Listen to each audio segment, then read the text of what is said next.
Je vous souhaite la bienvenue et je suis ravie que nous soyons tous réunis pour un moment particulier, car il s'agit de la lancée concrète d'un projet qui anime tout un territoire. C'est une grande fierté de vous présenter ce projet collectif et novateur appelé Terragro. Et ce projet, il a été conçu dans un objectif de toujours mieux préserver cet impluvium et de toujours mieux préserver la ressource en eau minérale.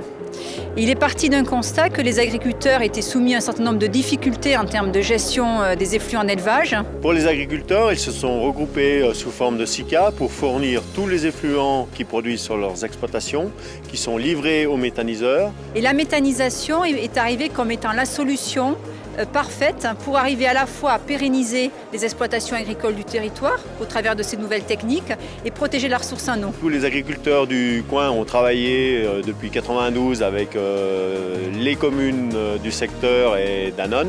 Ce projet est l'aboutissement d'une longue réflexion. Il y a eu plusieurs options qui ont été étudiées et GRDF a accompagné la collectivité locale pour rechercher l'emplacement le plus judicieux pour pouvoir injecter le biométhane produit et le valoriser.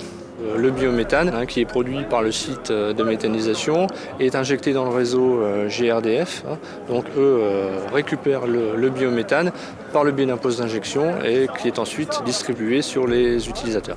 Ça illustre parfaitement l'accompagnement que GRDF peut faire pour des projets qui s'inscrivent pleinement dans la transition énergétique. Il fallait un projet et la méthanisation répond complètement à ces enjeux. C'est-à-dire une production locale de gaz renouvelable qui a les mêmes qualités que celle du gaz naturel. Mais l'intérêt également du biométhane, c'est qu'on règle également la question de production d'énergie alternative aux fossiles. Et surtout, ce biométhane, il peut servir ensuite à produire de la chaleur ou également apporter des réponses à notre pays à l'approche de la COP21 sur un gros enjeu qui est nôtre, qui est celui des transports et du fossile qui sert de carburant. Le grand intérêt de cette unité de production, c'est qu'elle peut permettre d'alimenter des stations d'avitaillement pour poids lourds et pour véhicules légers. Le biométhane produit ainsi peut se substituer aux énergies fossiles comme le diesel, comme carburant.